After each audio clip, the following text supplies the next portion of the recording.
Clock on May 22nd, we are going to open our meeting with the Pledge of Allegiance. I pledge allegiance to the flag of the United States of America and to the republic for which it stands, one nation, under God, indivisible, with liberty and justice for all. Thank you, everybody. So 7 o'clock to start our meeting, I am going to welcome Jesse Rydell up, our DPW director. He is going to give us an update on townwide projects. Fantastic. Thank you for coming in. Thank you for having me. Great opportunity to talk about some of the projects that are going on in town right now. We certainly have an abundance of projects that are seemingly happening all at once. So good time to talk about them and give a status update. So we'll start with the TIP project. To recap, this is the project that's taking place from Douglas Drive through the town center. Not to be confused with the town center project, which we'll get to in a moment here. So this will about that project. And to give a little bit of background on this, this is quite the extensive project that's years in the making. This took a lot of preparation and planning. This is a project that we had applied for a MassWorks grant. State funding and oversight on this project. Bellingham was chosen for the project, transportation improvement project. And after the needs were evaluated, we were chosen for this. A little bit more background on this. So the reason it seems that this project is going on, has gone on for such a long period of time is because some of the preparation that was done for this. We did go out to bid ahead of time to replace the infrastructure underground as far as the water service lines.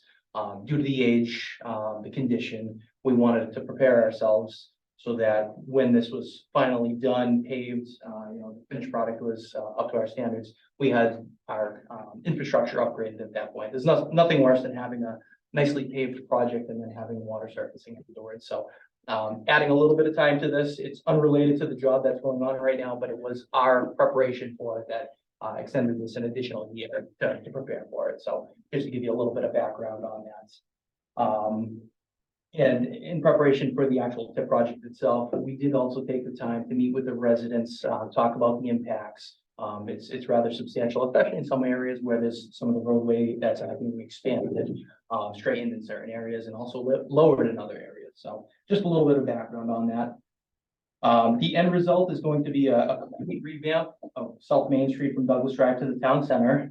This is going to include the shared use paths, road widening, straightening, and lowering in some areas like I talked about, sidewalks for increased safety, and an added turn lane at Easy Street again for safer flow of traffic. So it's quite the extensive project.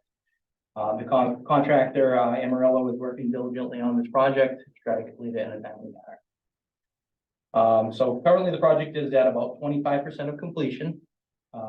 There is a plan in place to help mitigate some of the dust concerns that we've received more recently. Obviously this weekend with the amount of rain that we got, the dust was not an issue, but the amount of mud that we got and the months that followed did come up as a concern. The DPW did receive calls about this. We contacted the contractor and they assembled in a timely manner to address the issue. So we were very happy with the response on that. Obviously, we got more rain than I think a lot of us anticipated, which I hate to bring it up already, but it is needed. So certainly, with the dry spell that we will see, I'm sure, shortly follow here. Good to get the rain up front. So as far as a status update, timeline on this, so this week we anticipate the roadways to be graded and compacted. They're going to be applying an asphalt emulsion to this, and basically what it's going to do is they're going to go over that whole process again and mix in this material, and what that does is it strengthens the base. So it's kind of like adding concrete to dirt. It's really going to solidify that and give you a great base layer to put your pavement on afterwards. So they're still on track, even following this weekend's rain spell and everything, and the grading that came from that. They're still on track to add the emulsified asphalt and continue with the pulverizing and mixing of that material. Next week, they're planning on paving the road starting Tuesday, Monday being the holiday. They're hoping to start on Tuesday This will be to the binder grade. So this will be similar to what we see up front here, right at the town center project. They put a binder on the side there. This is a rough first coat. So this will be much nicer than what we have now. Obviously, it's going to alleviate a lot of the concerns with the mud and the potholes, things of that nature. But this is only the first coat. The week to follow, the anticipation is they're going to add gravel along the sides of that new asphalt. And the reason behind it is you're going to have this much higher layer of asphalt with a sharp drop off on the edges there. They want to gravel up to the edges there, obviously for safety concerns for one, but also they're going to have to now integrate that into the new sidewalks that are coming. So that'll be the next portion of it. And at that time, they're planning on installing granite curbing. So you'll see multiple things happening at that time in preparation for the next steps. To follow, looking down the road, again, this is just a projection. Things could change with time. But the sidewalks would be next. They would pave the sidewalks again with that binder coat to start before they move on to plantings, adjusting the manhole covers. This whole project, in essence, is anticipated to be completed this year. But again, timeline is something that's subject to change depending on weather conditions and things of that nature. So, with an update on the TIP project. Moving on to the town center project. So this is the one right up front here. Notable improvements as of recent. Contractor was able to add binder to the edges of the road there. So that initial area of work zone now has that binder course. Again, it's the rough first layer, which is a positive improvement. Obviously, this project has been in the works for a long period of time. We did see some delays early on, but the contractor is moving along as they anticipated. We did have a bi-weekly update at 3 o'clock today for status updates. This is with our engineer on site, CHA, as well as the contractor himself. So this week, the anticipation is the installation of curb and sidewalks. With next week, they actually anticipate paving to begin on Mendon Street.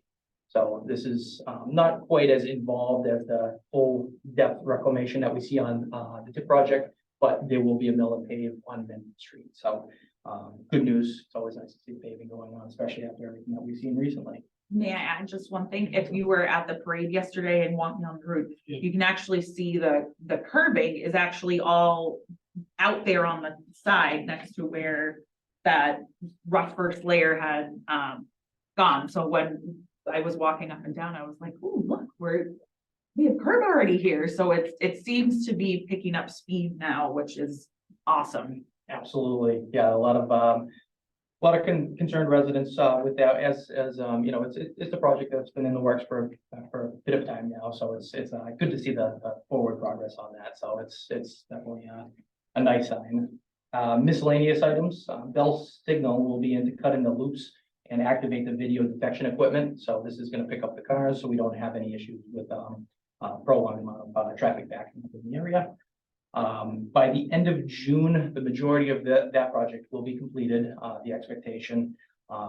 With that being said, we anticipate July for paving the remainder of the project. So again, this is subject to change. It's the anticipation at this time, but at least there is hope that it's within the near future that we expect to see some results.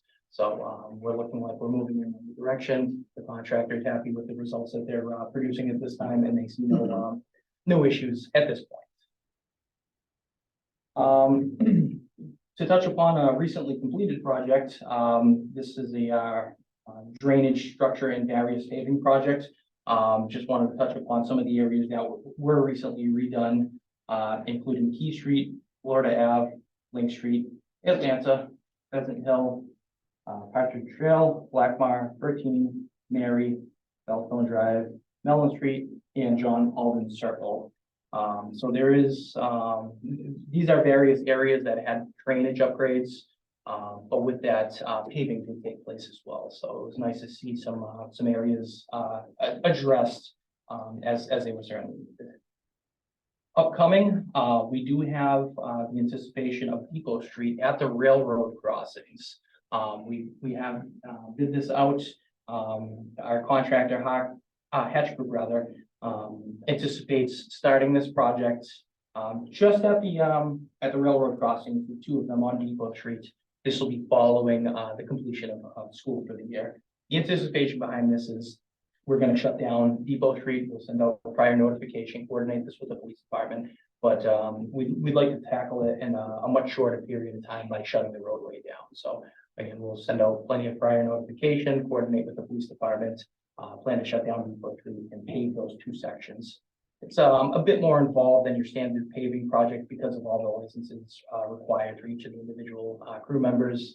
Getting a contractor on board and making sure they're capable of doing the work was our biggest hurdle. But we did get to that point this year, and the anticipation is more than likely early July. We'll be planning on that. So we will keep in mind the other projects as far as any holdups and things of that nature. If we're running behind on the tip or the town center, obviously that's going to take priority over Depot Street. We don't want to stop all the traffic from getting bottlenecked in any area.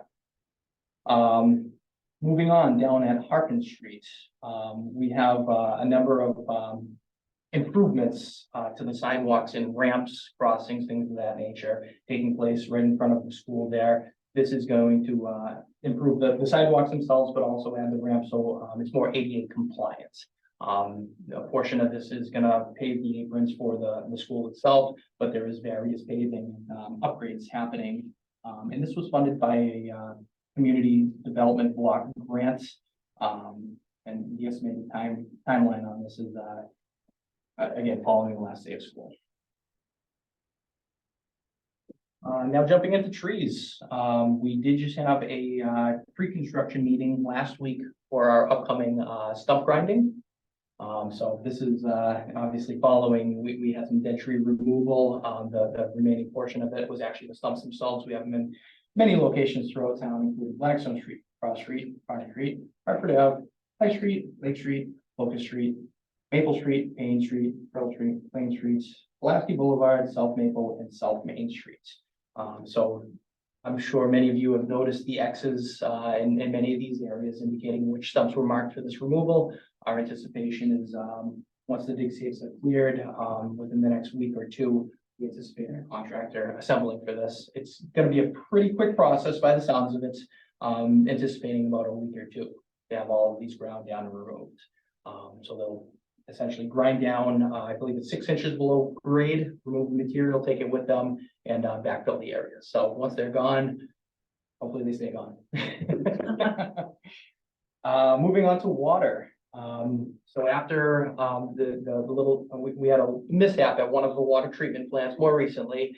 I'm sure everybody here heard my voice at some point in time to indicate the sorry about that. Talking about the urgent matter in which we asked residents to stop using as much water. Essentially, this was a mechanical failure that we experienced at one of the treatment plants. The water quality remained the same. There was no issues as far as what we were producing, but our capacity was limited. So we were cutting about half of what we were typically able to produce.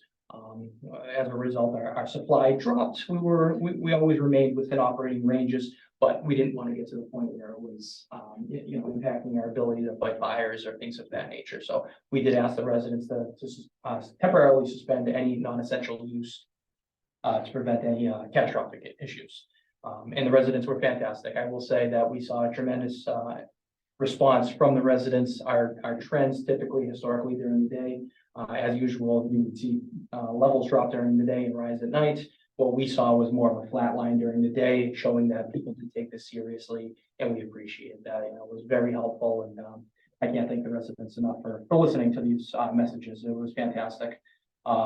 Since that event took place, we had since repaired the issue. We are back up and running. We're at full capacity. Our tanks have fully recovered, so we're in very good shape at this time. We are, however, experiencing the annual water use restriction. So as part of the most recent code red that I had sent out, it touched upon this a little bit. This is an annual restriction. It has nothing to do with the amount of water that Bellingham physically has. It's a use restriction based on our withdrawal permits. So this comes out every May 1st, and it prohibits the use of water for lawns and gardens, things of that nature, from the hours of 9 a.m. through 5 p.m. all days of the week. So unrelated to any of the matters that we've had, It's just, we have to do our part in conserving water. So, it's more efficient to water at night as it is to avoid the evaporation and things of that nature. We do anticipate, getting back on our water main flushing. So, this is a requirement to improve water quality. Things such as dirty water do become an issue if we don't keep up with our, annual water main flushing. So, we did suspend that temporarily because we were at a point where the amount of water that we were able to put to our tanks was reduced, but since we've returned, we anticipate returning that later this week. Continuing on with water, we are currently in the process of replacing one of our well sites, well 12. There is going to be a new well source to replenish the amount of water that we were once able to get from this site. Well 12 historically has produced a large quantity of water, but also a very clean quality of water. So it's reduced substantially over the years, as is expected with most well sites. We do redevelop these sites, which is a cleaning on an annual basis, but it hasn't come back in recent years. So this is going in for a full replacement, which we're currently underway. By doing this, we'll again just increase the amount of water that we're currently able to pull from the ground. With that being said, well 2, following on with that rehab, again, it's an annual process. We do not yet have well 2 back online. This is anticipated to go back this Wednesday. So later this week, we will have well 2, and this is well 2A, B, C, and D. There's actually 4 individual smaller wells in this well field, if you will, and that'll produce, again, a substantial amount of water. And lastly, well 10, we have a meeting on site tomorrow at 9:00 a.m. with our engineers and Concom to discuss the access road. This is an entirely new well site that is only going to further expand the amount of water that we will be able to extract and use for our residents. So well 10 is going to be the newest addition to Bellingham's water supply. Is that the one that's over off High Street? Correct. Yes. Yes. Yeah, exactly. Right up by the field. The fields, yeah. Exactly. So we're having an on-site meeting tomorrow. We're early on in the process, but we are continuing with exploring the site and having as much water available for the town of Bellingham as we can. Clean water for that nature. Upcoming, we do have some water main improvements in various locations. Bids for this are due on Thursday, the 25th. And this is going to involve Cedar Hill, Standish, and depending on how pricing comes in, potentially 4th Ave.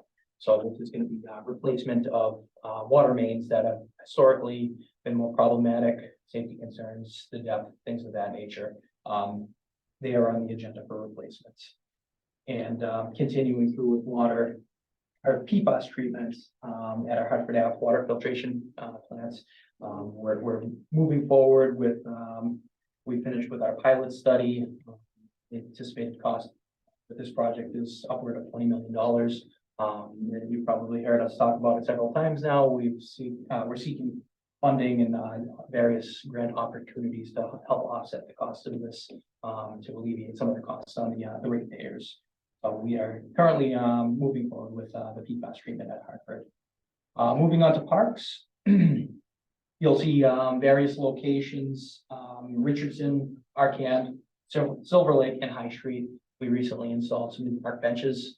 So some of these sites, we replaced the old existing beat up throughout the course of the years with new benches that are stationary. So those have been installed at this time. Whereas the swings, we are waiting for the arrival of our new swings there's 2 of them going in at Silver Lake, 1 at High Street and 1 at Richardson. This is anticipated for June 6th was the last update that we got on that. So we're still, according to our vendor, we're still on schedule for receiving the swings there. As far as Silver Lake, we anticipate a new slide. We actually unfortunately had a crack develop in one of the slides down at Silver Lake Park. We're going to be replacing the slide. This was anticipated for mid-April. Obviously, we're beyond that point right now. We're seeking an update as to when we can expect this, but it is on the agenda for replacement. It was ordered. It's just a matter of time before that it is installed as well. So We thought we'd have a little bit better of a status update on that, but we're certainly being the squeaky wheel and following up on that as often as possible.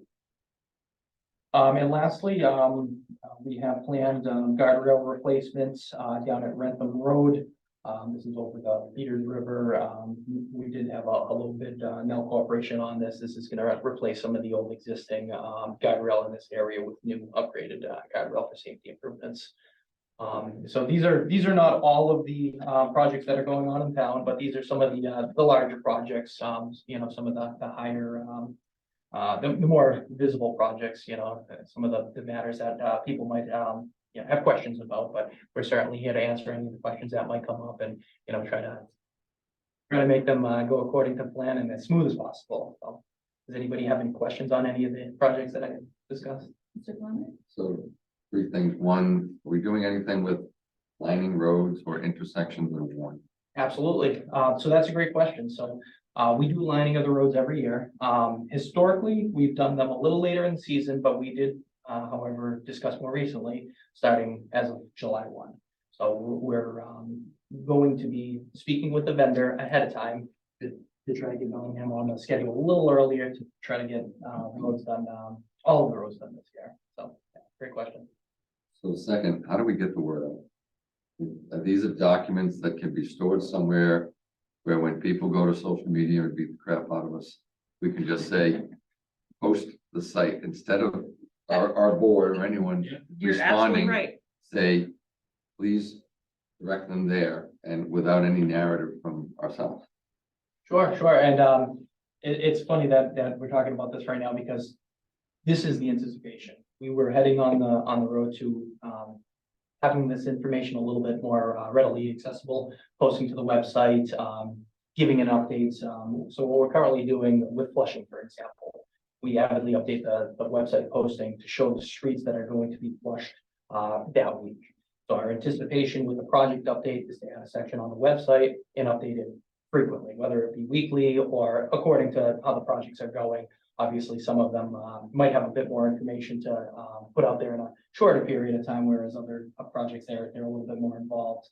People might not notice the day-to-day operations, but yes, we are heading in that direction. In the meantime, I mean, we're more than happy to share this information with the board, but put it out there for the public. I guess it's more of a, instead of being reactionary, I mean, there are social media sites that's entering Bellingham happy or Bellingham unplugged, well, Bellingham Buzz. that we drop it on there on a given day of the week and don't respond at all afterwards. Mhm. I'm not a big fan of Bellingham Unplugged because it's too negative, but the ones that are positive, you're shaking your head. Social media is a big quagmire. It can very quickly violate open meeting law, and it's a huge concern for public officials, and it's recommended to stay away from social media. I'm not suggesting we do it, I'm suggesting that DPW just puts something that'll link, because people aren't going to our website, yet all the information's there. Well, and the DPW has their own Facebook page. Yes, we do. We don't avidly post important updates such as code red, things of that nature. We will post to the web to the page, but for the most part, we have been a bit hesitant for that reason exactly. When it comes to open meeting law, retaining records, things of that nature. Yeah, it's one of those, I'm sorry, I mean to interrupt, but it's one of those things that it can cause major problems, and I think we need to get more direction. Tim and Jesse went to the senior center and spoke with them. They're going to the school committee tomorrow, trying to get the word out of going to the website and getting the information there. So I think they're trying to get it out to the public. Can I make a suggestion, or if you can look into, obviously, we do have those one right next to mobile at the south, old school, that wooden bulletin units we usually post up there. What are the possibilities if we can upgrade them with the electronic ones? So surrounding town, they're actually, they have it. It's they upload information if there's a anything needs to be passed along to the residents. if you cannot get on the social media, or if you don't have time to go to the website, you can just basically just load the info and just basically just everybody can see it while they're driving it through the town. Like there are some similar things in it, I'm assuming you're familiar with, in the surrounding towns. Can we look into that option maybe, like maybe if you have two of those on each side of the town, or maybe, So that might be something for us to look Yeah. into, because that would fall under but we need to find funding and more like a capital project. And I know that they have started using the electronic sign at the memorial school. When that was put in, was designed not just for the school, but to get the word out about other things around town. So that's not a bad idea. So that's definitely something that we can look into. There might be grants available, and because it's not a bad idea to upgrade the one at by the mobile there. Yeah. Like right now, someone has to go down and manually put in all the letters. Yeah. Senior Center has one that could be utilized maybe, but they use it a lot. They do too. They just because they just upgraded that one as well. So but that's definitely something that we can look into. I mean, we're gonna redo the intersections anyway, might as well be doing it, we're gonna rip it apart. I couldn't agree more, and that certainly catches your eye, and it's a little bit more attractive than maybe putting up the electronic signboards that you told. Yeah. I definitely, I definitely agree with that. I mean, whatever's gonna make everyone's life easier, especially yours, get the information out. Obviously, you got the information. Is it perfect? I mean, you got everything highlighted, as you provide all this information, the whole town, like Michael highlighted, so I think, to get it out there, everybody can see it. And I think that's something that we should look at it. Well, and in the Yeah. meantime, Yeah. once everything gets up on Yeah. to the town's website, we could ask that the website, the actual web address Yeah. kind of be put up on that sign, the electronic sign at the memorial school saying, for updates on road projects, see the DPW's page on the town website, so that there's, at least for now, it can be a little bit of a Band-Aid. It's, You have one more question? Do you have any questions, Mr. Lindsay? Sorry, your fingers been up. Well, I mean, just like Mr. Connor said, doing we really should stay away from social media. That said, how about just a weekly code red until the projects are done? That might get a little annoying. Yeah. I've gotten I mean, I'm complaints not, about too many code reds. I mean, I'm not But- saying every, Yeah. I'm not saying every couple of days. I'm saying like, Monday with an update. I mean, I don't know how everybody else was. I mean, yeah, I mean, I got the phone call, but then I also got the text message, which explained everything. And, some people might disregard the phone call, but if you have a text message on your phone, it's gonna stay up there. It's gonna make you look at it. And they'll say, here's here are the projects that are going on, go to the website. If you have any questions or concerns, just direct them to the website. You don't have to go into a whole spiel, just say, here is an update for the road project, since we got so much going on here in town. Bad idea too. Because everybody's, on these things anyway. Right. You're an I mean, email. yeah, I mean, it's not a huge, like explaining the issues that we had and having to reassure that the water is safe and clean. It's just But just for updates, new update has been posted. Right. To come back and check the. Town of Bellingham website. It wouldn't be, right, it would be, That's something we can do, it's, Michael, is that okay to do it, or? We get an email, too, like when we get the code red calls, I get the call, the text and an email. Yeah. So, I was gonna say, we could, yeah, there's also the possibility, maybe if the voice portion of it's, reserved for say emergency type situations, we can Right. maybe utilize the emails or. yes, I think that would be Yeah. awesome, I think I think what you're trying to say is keep it short, to the point, and for additional information, please, visit the town, website. Be reminded. Yeah, you could also reference the town website because, look. Yeah, you Yeah. don't have to go into it, just. Our Yeah. website, if you go into planning and zoning, you can get all the information on all the projects.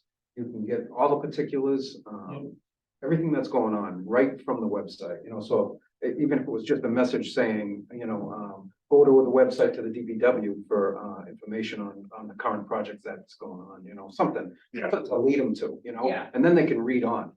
Yeah, And that's then, what I'm and saying, then I mean, you know, once one person gets it, you're gonna have that individual that's gonna put it on social media for us, put it on the different Bellingham pages, you know, if somebody's complaining, oh, hey, get the text get the text message. Jesse, as always, you had us at hello. Yeah. So we, you can leave the hot seat now. You're welcome. Thank you, Because we're gonna Jesse. make Tim come in the hot seat and, talk about his projects. Well, thank you all for your time. Yes. Thank you, Jesse, so much. You guys are doing a great job. Thank you. We're trying. Take care. Thanks again.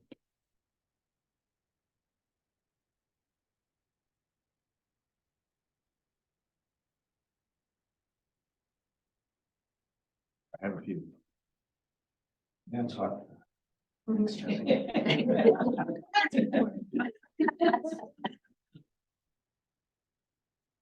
evening. How you doing, Tim? Good, good. So, just to, just bring you guys up to speed on what's going on. I know a lot of you are familiar with the projects that are going on in town for construction wise, you know. I'll just touch on some of them and what's going on real quick. I won't keep you all night. Curtis Apartments, had a conversation with them. They are looking to, so they have building 5, which is the one out in the front. It's totally completed, and I think it's all totally occupied as well. Building 1 is the building that's adjacent to the pond, Wells Pond. And that is being, that's all rented, and then it's gonna be occupied probably within a couple of weeks. And each building is pretty much falling in line. He told me that they want to be out of there by October, completed. So that's a good thing, you know, it'll be all landscaped, the pool's all completed, clubhouse, as you know, you guys took a visit there, yeah. So that's all completed there. They're just about ready for a sign off on the pool. And again, that's 250 units total. Okay.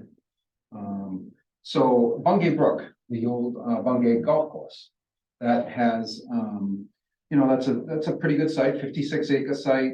It's 108 units, 36 buildings, three units per building. They currently have they have 4, almost 5 buildings up right now. So, you know, 3 units apiece. They're starting to sell them. They're scheduled to pave in 2 weeks. The road will be all paved, and then so it's going to look more like a you know, finished product. There next week they'll be landscaping the entrance. It's going to be all landscaped because they're obviously trying to sell units. Yeah. So they have 4 under agreement right now. I had a conversation with them today, and they're selling. One of them sold for 700, and the other ones they're starting at, I think, 550. Yeah. Yeah, and they're beautiful because we went and even from the outside, they just, I mean, the whole place just. Very similar to Pine Hollow. If you're familiar with the Pine Hollow up at across from Pete's up in that Bellwood. Yes, Yeah. yes. Very similar. Nice units. They're like 2,000 square feet. So they're moving right along, and they're getting sales, so they're going to keep going. It's all sales driven. So they do have 10% affordables there, because that's under the housing part, you know, one of our zoning regs that requires inclusionary. Yep. They're trying to do off-site, but we're sticking to the on-site, you know, for inclusionary anyway. So that's Bungay Brook. Eastland Partners, the 103 unit subdivision that's up the top of the hill past the bus barn.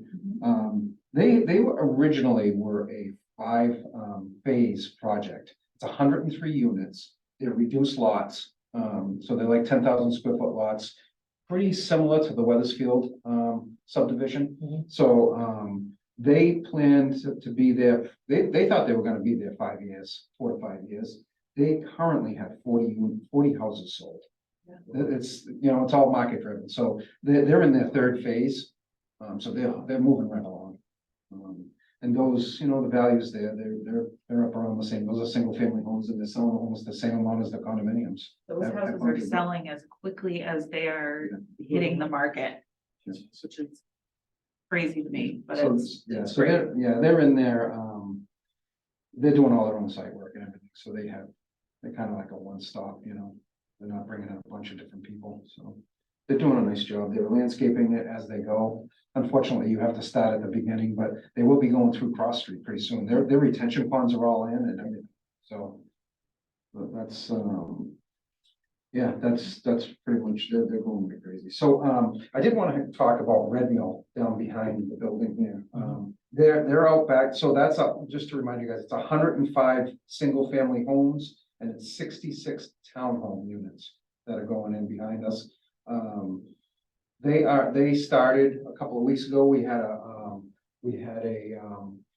a project meeting with all the department heads, to kick off, we have them come in and, give us a narrative of how they're gonna start and, how they're gonna handle, mitigate, some of the issues with, depending on the traffic times, different traffic times in town. They have to haul out, unfortunately, they have to haul out a lot of material out of here. They have to bring it down to grade, so it's kind of it's pretty, it's a complicated project. So they're down there now, they're they're doing some excavation, they're doing crossings. They will be blasting pretty soon. That's permitted through the fire department and regulated by the fire department, but they are starting. They estimate, probably within 6 or 7 months, they're hoping to get a shovel in the ground to start, digging foundations. So they're trying to get the roads in. So they have a ways to go.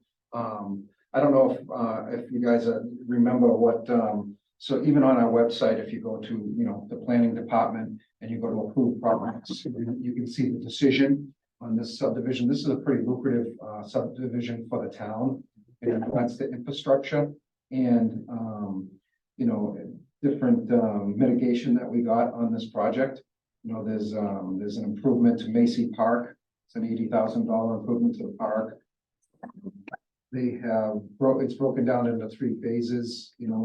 At the beginning of each phase, after the first sale of each house in that phase, the town gets a check for $35,000. And that's for mitigation that may be caused by any kind of disruption in our roads or damage to our streets in any way.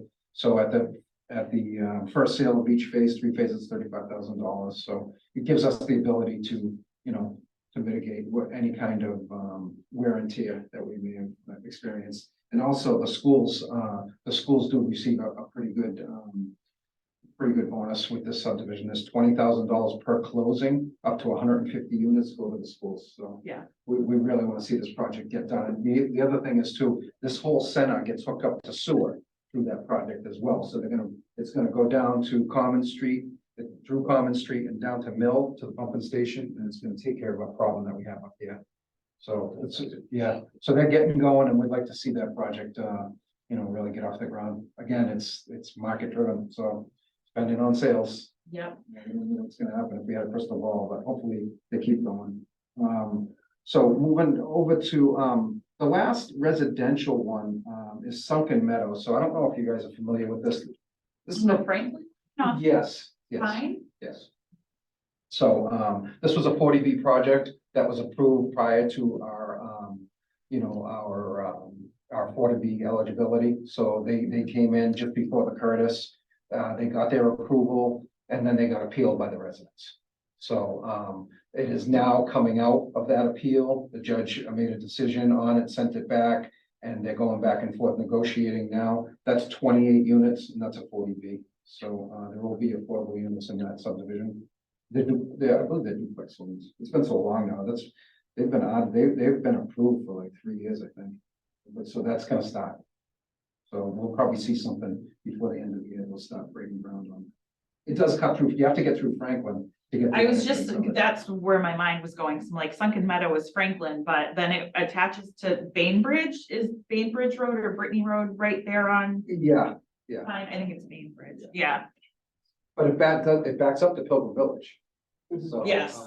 It backs up to your street. Yeah. So they're dying to get going.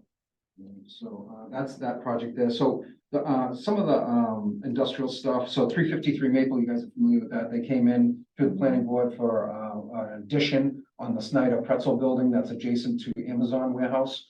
They came in for an addition in the size of 58,000 square feet.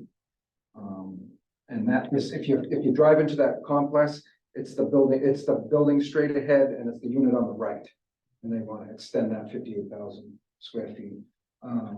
They haven't, that approval was just renewed at the planning board because they haven't acted on it. They have the approval. I don't know what's going on with it. I haven't seen any plans or permitting requests on that. So that's just kind of sitting there. That approval is out there. 152 Depot Street is the last, industrial site on, one of the last ones on Depot Street that was approved, by right. You know, it's industrial zone. They come in for an industrial building. We did get, some, decent mitigation to redesign the intersection at the end of Depot. You know, some startup money for that to try to take care of that problem, but, they're putting in the foundation now and they're starting to form up walls. So that project's moving right along. There wasn't a lot of site work in that, so it was kind of minimal disruption. There's no ledge, no nothing. It was all sand down there. Is Yeah. that the one by, Camp Bow Wow or? No, this is the one across from our new DPW site. Oh, DPW. Yeah. So they're going right along. Again, it was an easy site, so they were able to move pretty quick. So the next one, which I'm doing review on now, and I'm done with my review, I'm gonna be issuing the permit, is 206 Mechanic Street. That's a smaller building. It's 124,000 square foot warehouse. It's on where Moore's Garage sits right now. That's small, Right. yeah, like on the corner of Maple Yes. and Mechanic, yeah. Yep, so, it's about a, $8.5 million, value for the town, you know, for the assessment. So, they're gonna start, doing demolition in the next, couple of weeks. You'll see that corner start getting dismantled. They haven't, I don't know if you guys, I know some of you have, but the plan for this project, they're putting in a turning lane on Maple Street and through DOT and onto Route 140, and they're landscaping that front corner. It's a really nice landscaping plan. Yeah, Yeah, nice wall, you know, saying welcome to Bellingham, masonry, stone. It's gonna be a real nice, attractive piece That of would be a work. great location for an electronic. There you go. there you go. I didn't say Michael said it. It's a good deal. Yeah, It is, we've it's seen, those plans have been around for a while, It's it's gonna look- very attractive. gonna look nice. It's gonna look, you know, a lot better than It's what. gonna help that probably that bottleneck in United, so certain time of the day, United, on that intersection too. Oh, yeah. Yep. The turning lane. Yeah, you know, at certain times it's busy, you know, like a lot of them, but you know, it moves pretty quick, you know. After rush hour, so, that is the last, approved project. So, if there's any questions you guys have, sure. And, with the housings that's going up, we have like two developments that would be 40B, you said We compliant? have, right now, Yeah. we have the Curtis Apartments. Okay. And we have inclusionary with Bungay Brook. Yep. You know, so there's some affordables there, but as far as that, with Sunken Meadows will be the next 40B. We're up to our quota. We don't have to take any Well, more. just what I was asking is, so how many affordable units are they going to be after the percentages? Well, it's 10% is the Right. inclusionary for Bungay. Yep. All right, so, and then Curtis is 20, I think it's 20%. Okay. Affordable. Those are all rental. Rentals, units. right. Yeah, Yeah. yeah, as far as housing, it's single family housing. Yeah, well, what I'm just trying to say is just how many, majority of those are going to families.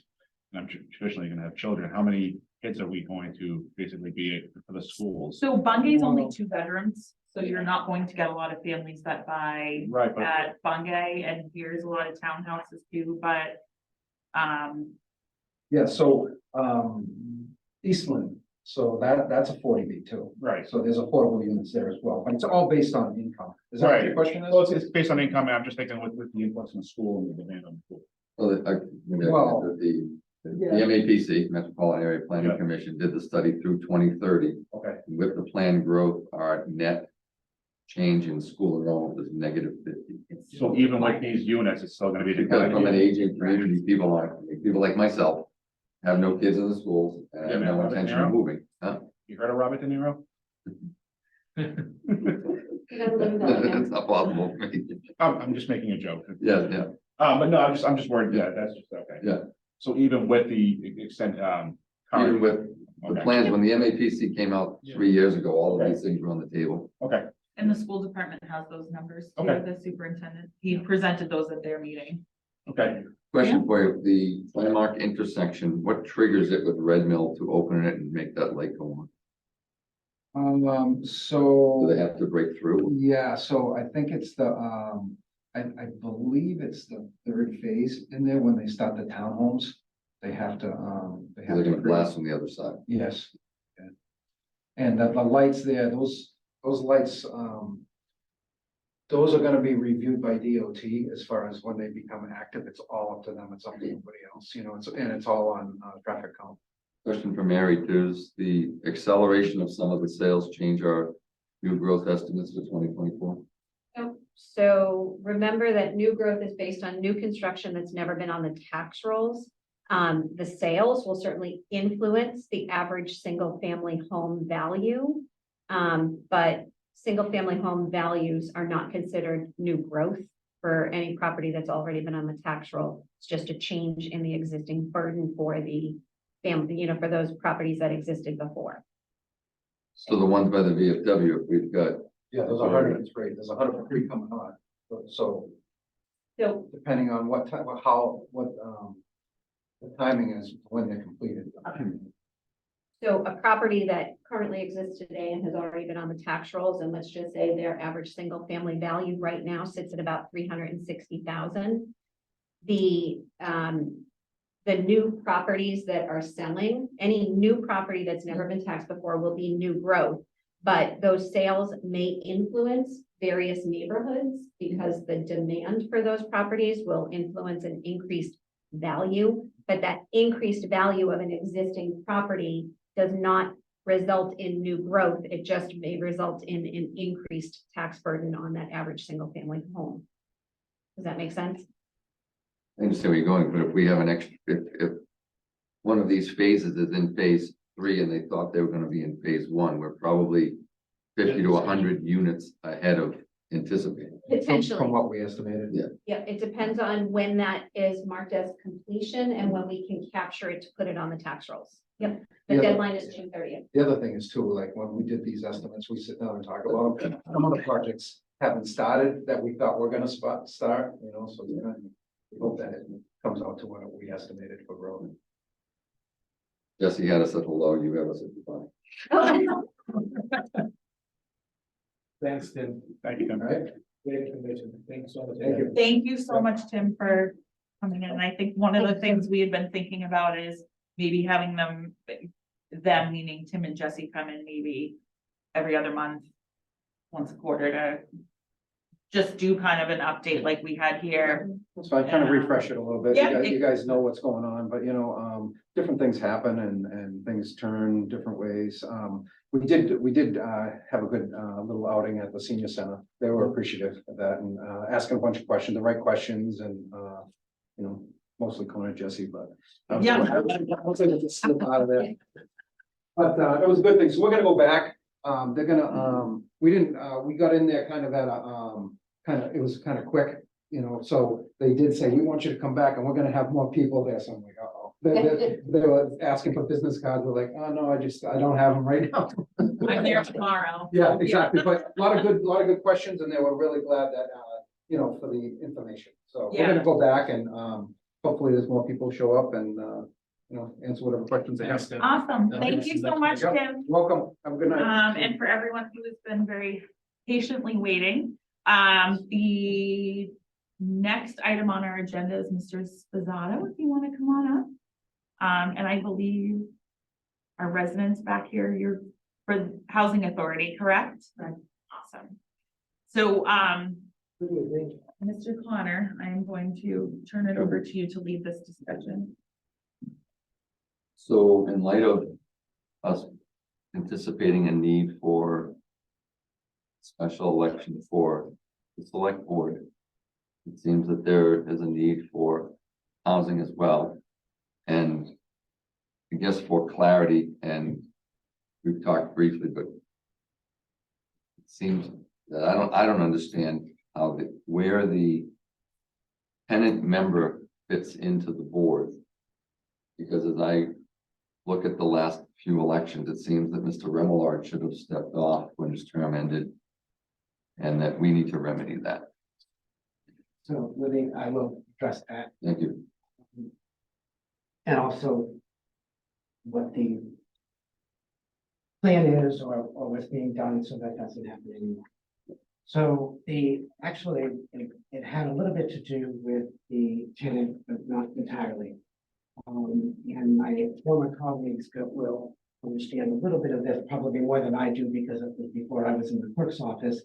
But back in 2013, it was discovered that there was some sort of a discrepancy in the terms for two of the positions that were up for re-election that year. It just as a coincidentally, I was one of the people that was elected that year, along with Joe Hall, who was elected, and I ended up with a 5-year term. Joe ended up with a 6-year term to sort of rectify whatever the issue was at that time. And again, I'm not familiar with what that situation was that caused that to happen. But in the meantime, the state legislature in 2014 enacted a law creating a tenant representative. And that was then going to lower the number of elected representatives to the commission from 4 to 3, the 5th one being appointed by the governor. That implementation was deferred until 2016, 2017, and finally it took place in 2022, which Is that Mr. Paulus? Pardon? Is that Mr. Paulus?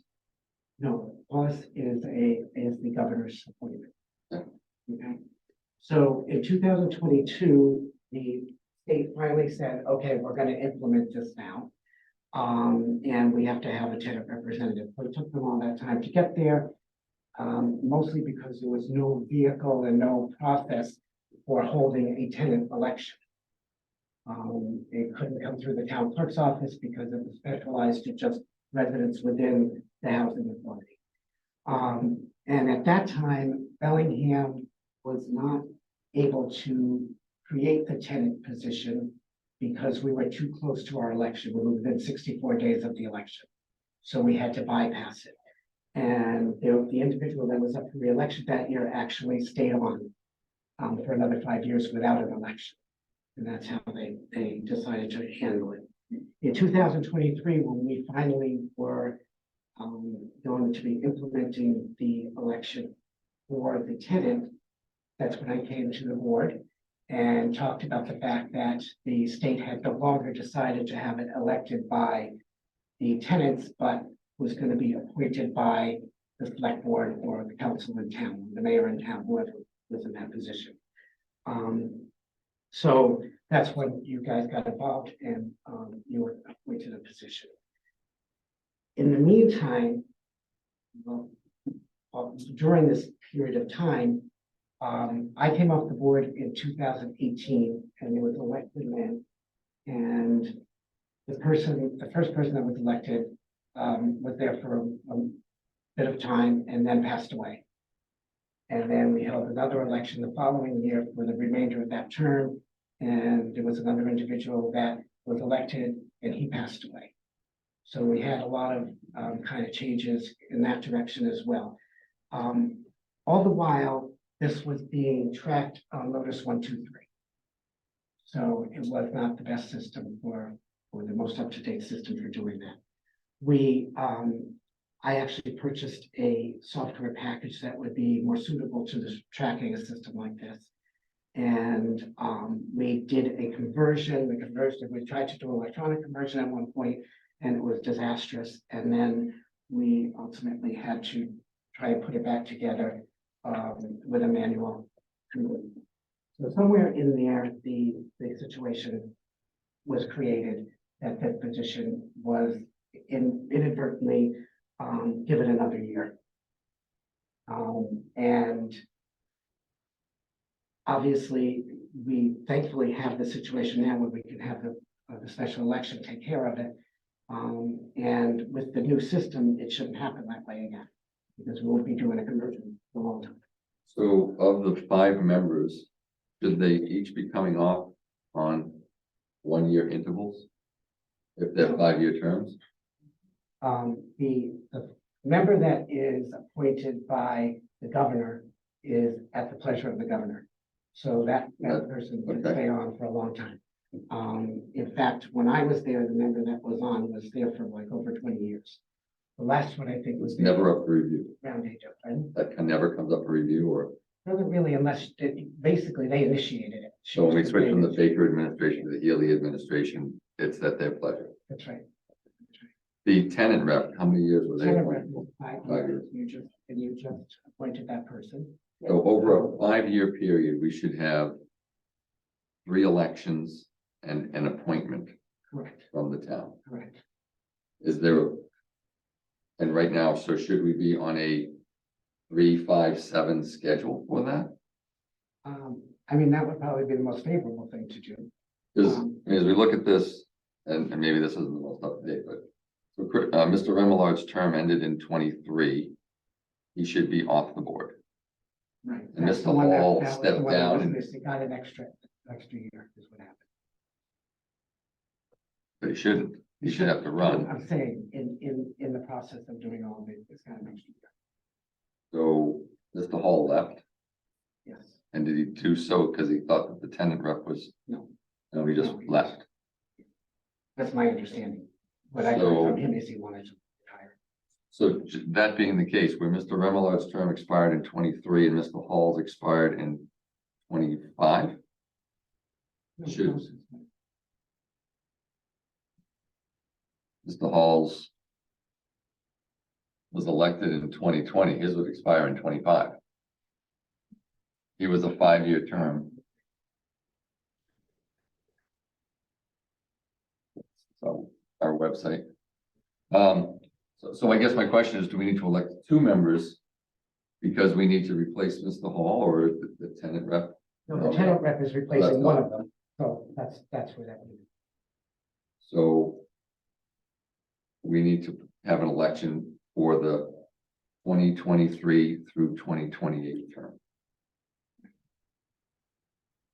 And as much respect as I have for Chris, he shouldn't sit on the board until that election occurs. That's something I'd have to check with them. Well, because according to the official election records, his term expired. I mean, yeah. Yeah, so he wouldn't. And not to jam up the housing authority, but they're in the same position as we are with a 4-member Yeah. board. It is, Are we allowed to say anything? I'm asking. Yes. Okay, so we. Good, Lee, I know who you are, but can you identify yourself, please? And And a card here, so she is on the housing authority. and I've been on 25+ years. So, and this is Debbie Sacco, she's been on 20+ years. So my understanding at one of the meetings, Mr. Remillard stated that he had a meeting with Larry here, and that he was staying and Mr. Hall was off the board.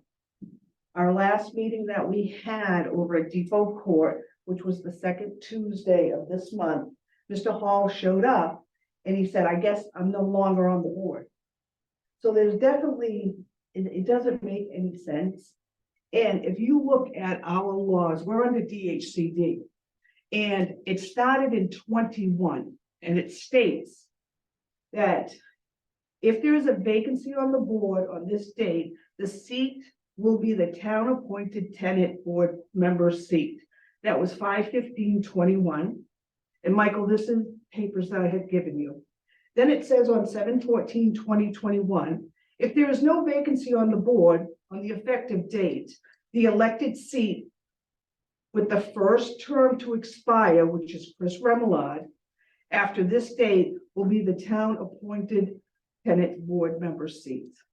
So according to that, Jim DHCD. Fitzpatrick should have taken over Chris Remillard's seat. and Yes. Joe Hall should have stayed on the And board. Mr. Hall should still be there. Randall Hall. 2 different halls. Randall Hall, sorry. Randall that's Hall, okay. sorry. And we did have 2 Halls. I know, that's why I gave you Point. the, Randall Yes. Hall, okay. Yes, so Randall Hall should still be sitting on that board for Okay. 2025. Did he submit a letter of resignation? Not to me. No, he did not. He said he was removed. That's what he told us. He said he was told he was removed and that Chris was staying on another year. Then if that's the case. He was removed by whom? Well, if he was elected, you'd have to do a recall election to remove him. Nobody can remove him. It didn't make any sense. And again, this is not a discussion that we all had together. It's bits and pieces, discussions that Chris had with Larry, discussions that Chris had with Mr. Hall. I don't know what happened. And we don't know. We don't. That's the whole thing. We know nothing. But the only thing I will say is HDC may have done that, but the advice that I got from the Secretary of State's office was in 2022, and we could not do it because we were too close to an election. So it wouldn't be unusual for the state to have conflicting ideas. Well, and then I sent an email to the Secretary of State. And the Secretary of State answered me and said, "Hello, thank you for contacting us. Unfortunately, we are unable to provide information on this process as the authority for transitioning a seat to a tenant member seat is not found in the state election laws. The Department of Housing and Community Development, DHCD, administers the relevant law and is the agency which issues guidance to towns on how to comply with this law. We would recommend reaching out to that office for more information."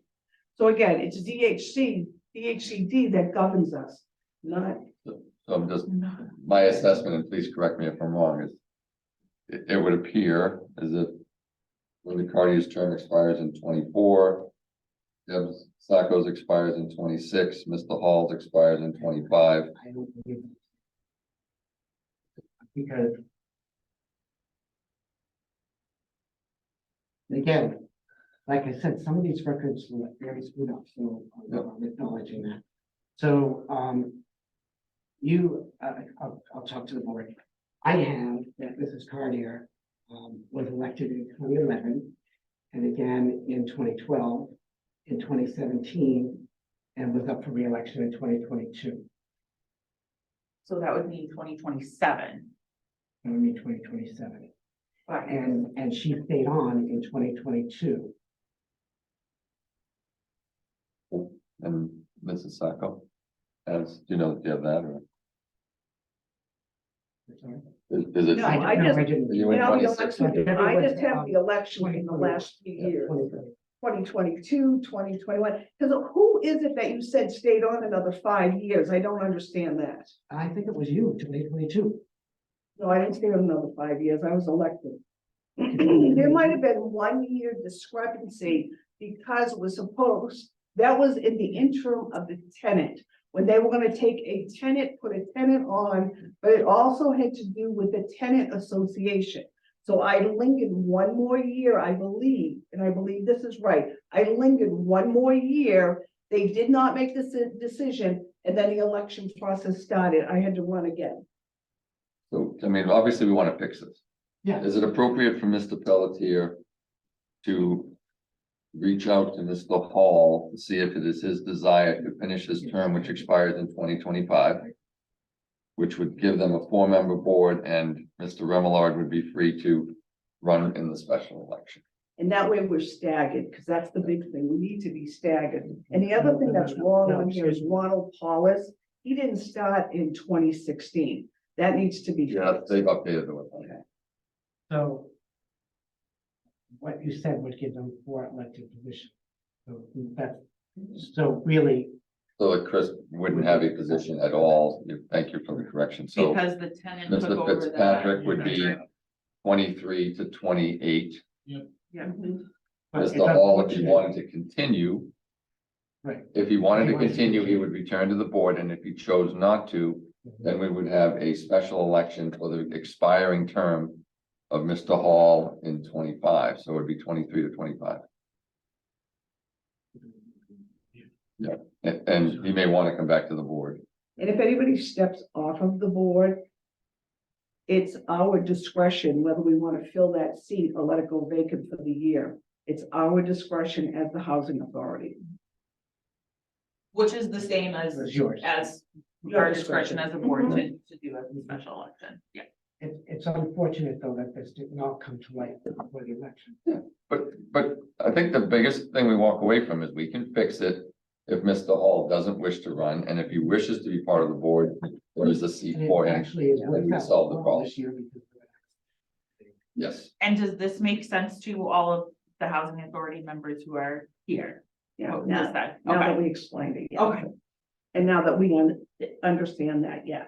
And again, if we had just had a discussion beforehand, just to know what was going on, and we never did. And that was the problem. It was like a one-on-one kind of conversation. We're getting bits and pieces. And it's good. So we've had this in open meeting. We've heard from the clerk, we've heard from you guys, and now it seems like we do have a plan to go forward and everyone is, And Okay. we have a real tracking system. yes. Because Lotus 123 was not a real tracking. Madam Chair, is it appropriate if we jump ahead while Larry said after a question on the reorg? Sure. The reorg, you mean on the special election? Special election, thank you very much. Thank Thank you very much. yeah.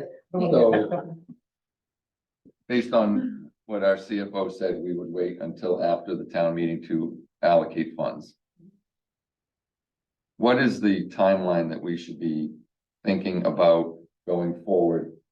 And I'll preface that by saying, Mr. Shaheen and I had a discussion about the timeline that if we are having a July board meeting and one August board Yeah. meeting, depending on the timing of that, there is no urgency between, I think the date was August 14th, and when we talked the first week in September. Because one of the considerations is when is the school available? I think you said August 18th. The 28th? No, Does that make sense? Yeah, Hillary, so when's our look at your August board calendar. meeting? I think that's the, I think it's the 28th. in the, That Monday? the Monday is the 21st, actually. I think the kids are still up to school. And the 28th, I think that's a full week of school over there. Yeah, I think we have Monday up to the teacher orientation, but Yeah. it may be the kids don't start conceivable till that the Tuesday. election could be on Monday, the 28th of August. Because it wouldn't impact students in school, which is a concern for the police. But does that work with the time frame to, Yes, Full there papers. has to be a minimum of 64 days between your vote to hold an election and the election be held. So if we did that on June 5th, that's more than well, 64 days. It's June 5th, so that is it. and when the 64 days is. is, it's 64 days from the point where someone turns in papers, like how long do you give people to turn in papers? We have to announce the election 64 days. And so that they can, in that period of time, get their papers, get them done. And then what is the window to campaign? It's That's still- it's- So basically, they can start whenever they take their papers out, because they're going around to people and they're telling them that they're running. It's just the signs don't go up until 4 weeks ahead of election. And then that would mean if the election was on the 28th, then there would be a new member for that first meeting in September. After, because summers, Yeah, just summer have the one one, yeah. meeting. And, Each month. and just to put out there, here's some of the considerations why summer becomes a problem for the elections. We have. The high school is connected. Youth basketball, youth volleyball, boys and girls basketball, et cetera. That. We can kick them out, don't get me wrong, but people have. Paid. Planned a week Yeah, for that, so to the extent that August 28th is an option, I would submit that that may be the best date to consider, unless there's urgency to do it sooner, and I say that because we schedule one meeting in July and August, and sometimes we don't even have it. yeah, if we don't have any, I mean, I think August 28th is fine. I also would like that better because more people are back from vacation. If we have trouble getting people to the polls to begin with, let's do it over I think summer if you take vacation. the when half vote the- on the June 5th, and I just did a real quick math, I don't know, I might be wrong, 68 days to June, August 28th. Yeah, and we only need 64. 64, so just we are right on the, Yep. right on the money. Years for time. Yeah. We have time. That's what I was working on.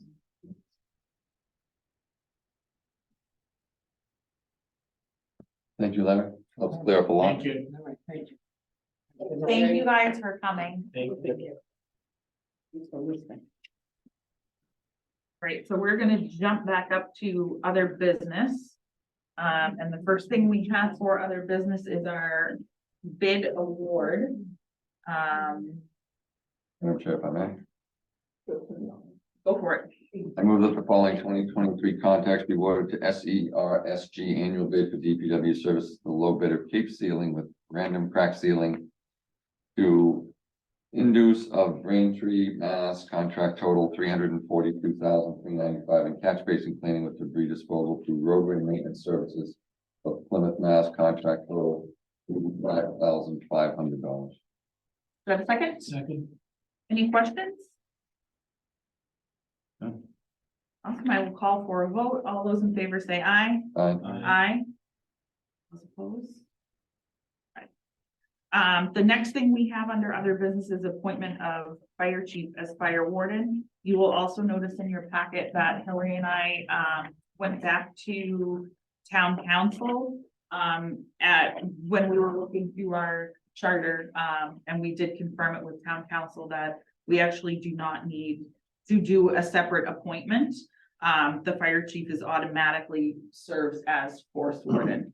So we can pass over this vote because it was on the agenda. We included our correspondence with town council explaining to that effect. New business. One thing was brought to my attention. I thought this would be a good opportunity. That under Mass General Law, Chapter 41, Section 56, warrants for payment of bills. Right now, when warrants need to be signed, 3 of us have to come in. Typically, the chair, it's just automatic that the chair is appointed to serve that function in signing the warrants for the bills. However, we can actually appoint any member of the board to be the warrant signer. If anybody would like to do that, you do come in every week, typically on a Wednesday afternoon or Thursday morning is when Carol has them all done. And then it gives you the opportunity, you can look through all of the bills, you can see what bills we have to pay, and everything that goes into that, if anybody wish to do that. Thursdays. If nobody's gonna do it, I'll do Thursday mornings. I mean, if I just wanted to throw it out as an opportunity because I know that there's lots of people who would like to learn more, so this might be a really good opportunity to. There's no To do harm in that, multiple but people there's going no- to know what's going on. Right, It's and the signature. we can certainly go in and look at them if we It's- wanted to, but it's just another tool we have. Okay, that's fine. Just wanna make everybody's life easier if it's all, Well, I would put it out this, so like, generally, you were using Wednesdays as the chair and vice chair to set the agenda. So there's an opportunity to do it on Wednesdays if even for that. that's fine, if I'm just, Wednesdays, Thursdays. Whatever works, I'll be around. So I will make a motion to appoint Mr. Saheen as the official signer of the warrants for the select board. Second, All those in favor say aye. Aye. Aye. And we can certainly do this as another one of our appointments every year, Okay. like we did with the other committees. Okay. So that if there's other people that want an opportunity to do it, they can. Or if flexibility becomes an issue for anyone, everyone's schedules are great right now, but life. Okay, and it's gonna make Mary's life easier. So can I just elaborate just for a second? So by appointing a person, what that allows the board to do is only have one person be required to sign it. Correct. In the event that you are unavailable, if Yeah. you're out of town and you cannot meet that obligation for that week, because it is our vendor checks and our payroll checks. They cannot be released until they have been signed and authorized by the select board Yeah. and myself. Yeah. So if you're not going to be available, you need to notify the board, and then we need a quorum, at least 3 members, to come in and sign in your absence. Mhm. Checks get mailed on Friday, so it has to be done before Friday. So what we typically do is we. And send that's think what we have we're done it- doing we have right done it- now. we have Yeah, done and it. we've been doing it when Dawn's been out, so it's. Exactly. And So- typically, if you just let Hillary know, like on Monday, I'm not gonna be around, then Hillary sends, you've got the email. Yeah. I need 3 people to come in, and luckily, all of us are local, so we can Yeah, we Be prefer pretty to have them flexible. done by, when we shoot for Wednesday, only because if for some reason something comes up on Thursday and you can't come in, then there's not a problem. Whatever, Yeah. whatever works, we'll get it done. Okay. Thank you. Thank you, Mary. So old business, we've already done these special elections, so the reorganization of the select board, we are going to put that on the July 5th agenda. June 5th, oh my gosh, June 5th agenda, sorry. It's been a long week and it's only Monday. And what we're going to do with that agenda, you'll see is we are going to have, and this is actually gonna come up under the town administrator's report as well. We are going to have the police chief pinning ceremony as the very first thing that happens on June 5th. Because we'll have dignitaries and people in uniform come in. We will do that. We will recess for about 5 minutes so everyone can clear out, and then we will go about the rest of our agenda. And at that point, I would turn it over to Hillary to do the reorg if everyone is okay with how that is Yep. gonna work. Perfect. All right, so now we are moving on to, anyone else have anything under old business before I move on? Awesome. You are on, Beth. I'm on, look at that. All right, I just wanted, the very quick items. I wanted to thank everyone for marching in our parade. It was a beautiful day, beautiful Oh, weather. really? I burned my nose a little bit. We did the staging at Trimark this year, which worked out very nicely. Yeah. We did have to do the alternate route, but it's good to have something in our back pocket in case something happens and we can't do our usual route. We had a lot of participants this year. I think it was larger than normal. Yeah. And we had the fire trucks and we had old cars and noisy cars, and it was a lot of fun. Jim Hastings did a very nice service, recognizing the 50th anniversary at the end of the Vietnam War. And that was very nice with the school choir singing, and we had the trumpets, we had taps. It was very, very nice. It was a wonderful family event. So once again, thanks to the committee, the parade committee. I give them a lot of credit for putting this together every year. And next year, we get to march down a brand new road. Which is awesome. Down a brand new road and into the center of town, which will be very nice. So we look forward to that. Town meeting, we have, everything is on the books for Wednesday as usual. Everything's all prepped. Mary's been working night and day, literally, on getting everything together and working with Karen to get the slides ready to go. So we're good to go.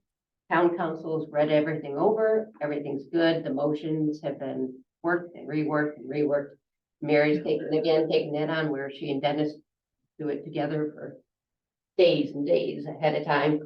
Mary's been working with the council and getting everything in place. So a huge thanks to her for taking this on because it's huge. Wednesday, 24th, 7 o'clock. And I believe you have, is it 7:30? Okay, I left my 30 on. Does FinCom have a meeting before? Typically, they do. They do. They are posted for, I believe, at 6:30. We do have one small item of business, which is an end of year transfer that you folks have already taken up. Oh, They will perfect. take up, and it's the only item on their agenda. So I would just say usually we get there around 7, and we go right up on stage. Mary has motions for us. There's 3 separate ones that we have to sign, and we put them all together, and then we wait for everyone to arrive.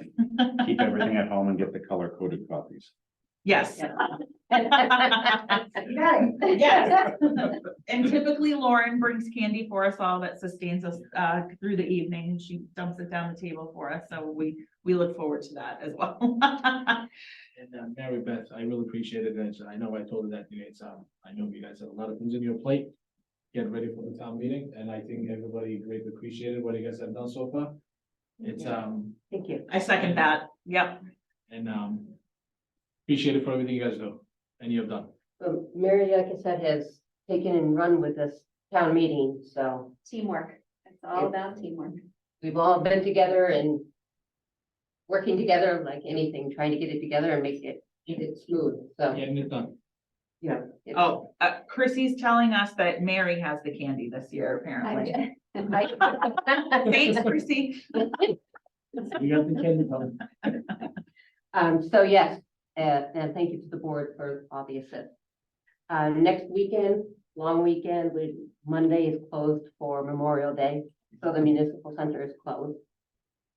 Bellingham Days, August 10th, 11th, and 12th, the fireworks are scheduled for the 12th. And Kelly can explain about what she's got going on. So I have all the volunteers, lined up to do the carnival. Mike, you were not around the last 2 years, so typically what Dennis and I do is we work together on this event. And the carnival actually gives us a percentage of the ticket sales if we have our own volunteers in the ticket booths. So what Dennis and I do is we usually find nonprofit groups throughout town and we present it to them first. I do all the scheduling, I do all the sign up genius, and I manage everyone. But they are responsible for filling those time slots and then they get the profit. So the first year we did it, it was the veterans and the senior center, and they split $10,000, so $5,000 each for just 2-hour time slots. And the ticket booths are actually nice; they're air conditioned, so actually in August they really don't mind hanging out in there. Last year it was our playability. I had Haley for the all-inclusive playground. Okay. So she did a little over 10,000 for the weekend. So this year our volunteers are going to be split. Bellingham Friends of Music will be doing it Thursday, Friday, and then Operation Graduation Class of 2024 is going to cover it Saturday for the whole day because Bellingham Friends of Music does the concession on Saturday for the music. I and Beth and I have been in touch with the carnival. I've been talking with Talia, who's one of the managers there. We usually create about 150 discount tickets that are good for families. They can buy them in the library for $10 cheaper than what you would get at the carnival. And these are for the bracelet days where you can buy, you know, the $35 bracelet and then ride the rides continuously for a 4-hour block, usually on Thursday night and then on Saturday afternoon. And what that does is we sell them at a discount. They get a little card. They turn it in at the ticket booth. We give them their bracelet, and then $10 from each of those cards comes off the top out of our profit. But we wanted to do something so that it's more affordable for families to come and be able to enjoy the carnival. And we sell out of those discount tickets every single year. So that's been a very hot seller. We also have, I confirmed today that the stage and the music is all set for that Saturday night. That is all under control. The musical acts have already been booked. And I think that's it. It's a very long 3 days. Usually, typically Dennis and I would split duties as being kind of the manager on site, you know, running money. He and I would just continuously walk around the carnival. We have police details and everything. It's actually I've never been a real fan of carnivals, but it has been such a great tradition. Even the senior citizens still come and volunteer in the ticket booths because they've always said, these kids are so excited. They're please and thank yous. Like it's just a great weekend of fun and giving back. And I will say it's, you know, it's a little overwhelming thing when you don't have well, I mean, you guys haven't had him for a while. Dennis is my partner in this, but I actually spoke to his daughter on Friday because she said, you might not think this is very weird because you know my dad, but my dad needs to talk to you about the carnival and make sure that you've talked to Hal, that everything's under control. And I'm like, Sarah, you tell him I've done everything. And he was like, I never doubted it for a second, but I just needed to know. So that was kind of the little boost that I needed as well on Friday afternoon. So that, Maybe he'll be helping, you know? that was very nice. So we are, really excited, and I'll need some helping hands for managers on duty. Hint, hint, hint, hint, hint, forward. Hint. I'll take it. Well, it's Friday. I mean, I'll be there. Usually Saturday is when I need the, No, I have. need the extra hands because it's a lot of hours. I honestly, I roll time over, Yeah, but it's, so I can. it'll be I'll- fun. I'll take the, I don't know, if I can volunteer or what, but. And I, like I said, I'm in touch with all the volunteers. I do all the scheduling. So I stay on top of that and get all the phone numbers, and then we just have people in charge. They're gonna be a dunk booth to dunk the new selectmen? Nope. Because I was in it last year and broke my foot, so Oh. we're not. Yeah, so no, OpGrad did it last year, so. No we'll- bouncy houses. No bouncy houses, but Nothing plenty of to other. climb down. I was gonna say, my wife would probably donate $50,000 just to throw me in the water nonstop. My kids donated about 50, and then they were giving money to their friends to dump me when I told them they couldn't anymore. So they were running around giving kids money to throw the baseballs. Okay, good. All right, then the last thing is very exciting is our police and fire chiefs being pinned. As Kelly said, for June 5th, the new police chief, Ken Fitzgerald, he will be sworn in officially by the town clerk in the morning. It's a very informal swearing in. He has to get sworn in so that he can do the duties starting that day. June 5th happens to work as one of our meetings. So he is going to come in, as Kelly said, he'll be first on the agenda. I think we're going to be very impressed with the crowds that show up for both of our chiefs. They're going to be we'll have the employees who can come in uniform. They'll have family, friends, the whole bit. So it will be a very exciting, fun time. Then on the June 26th meeting, our fire chief, Chief Miller, is going to be sworn in the morning of June 15th. And again, that's an informal, he has to come in, there's so much he has to do. He's got to get in, sworn in and out. So he'll hit the road running. Then June 26th meeting is when we will do the pinning. So that's when the family and any of the staff and employees and officials and everyone will be in, and we will celebrate the pinning. Yeah, all right. It'll be here. So we'll do that before our meeting again, and we'll work with fire. Beth and I met with, Sergeant Daigle Thursday this past week, to kind of coordinate. So Sergeant Daigle is going to sort of form everyone out there in the hall. And when it's time to do the pinning, we will actually have everyone come in and then have the officers who are in uniform kind of line the way for Ken to come in. So it will be, we'll have a little pomp and circumstance informal. We do know that there will be a DA in attendance, sheriff. There will be, at least for the 5th, quite a few dignitaries and lots of family coming in. So it will be nice to sort of have a whole process, for it. It's pretty And exciting. we'll do the same for the fire Yes. chief. We'll do the same. Exact same thing. When was the last time the town has done this? One of the last time we 30 swore in. years. Steve Gentile. Yeah. Yeah, when he took Yeah. over from, I think you, Ranieri. Yeah, I think 25 years ago. That would be No, from No, Jerry like Daigle. 15 for. Yeah. Yeah, 12, 15, something For like that. Gentile, 25.